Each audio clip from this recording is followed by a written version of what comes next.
After finishing and cleaning up, they repacked the saddlebags, untied their horses, and started leading them down the other side of the ridge. "Well, here goes nothing," Bennick said. "We're not exactly woodsmen, you know. Sam, you remember that time we camped near Gibstooth? Sam?" Samuelo had stopped in his tracks. The other three looked back at him, examining the combination of bewilderment and fear on his face.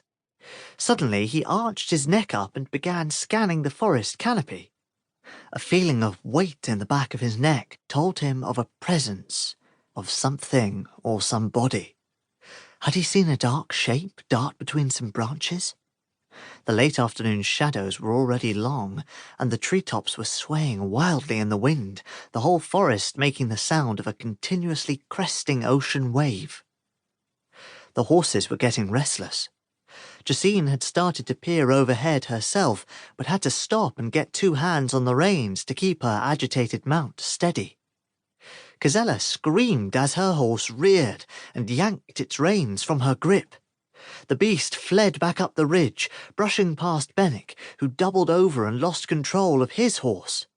The pandemonium only made the other horses more panicked, and Samuelo, paying more attention to the rustling leaves, didn't put up much resistance as his ride fled after its fellows. Jacine was hanging determinedly onto her reins, digging her heels into soil as the animal tried to back away from her.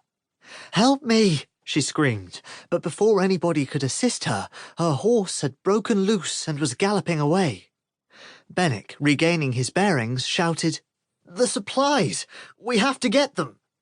He headed off in the direction the animals had headed, Gazella in tow. Samuelo finally looked back at Jacine, who had her eyes locked on him.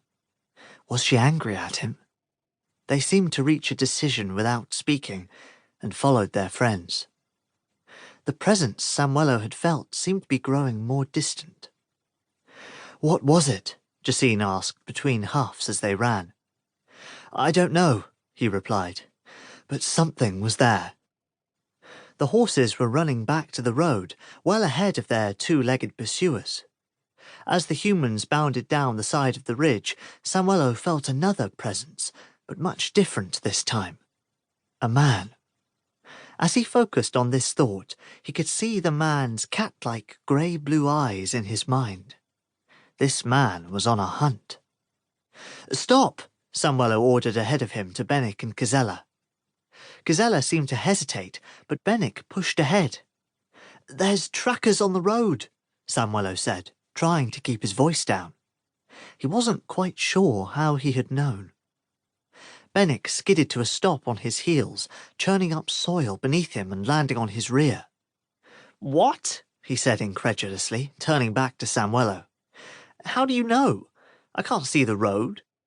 He stopped himself as he returned his attention ahead of him, and a branch bending in the wind showed a patch of bare earth reflecting the golden light of the hour. It was the road, and the hooves of somebody else's horses were calmly clopping along it. Bennick grabbed Gazella's arm and scrambled back to Samuelo's position.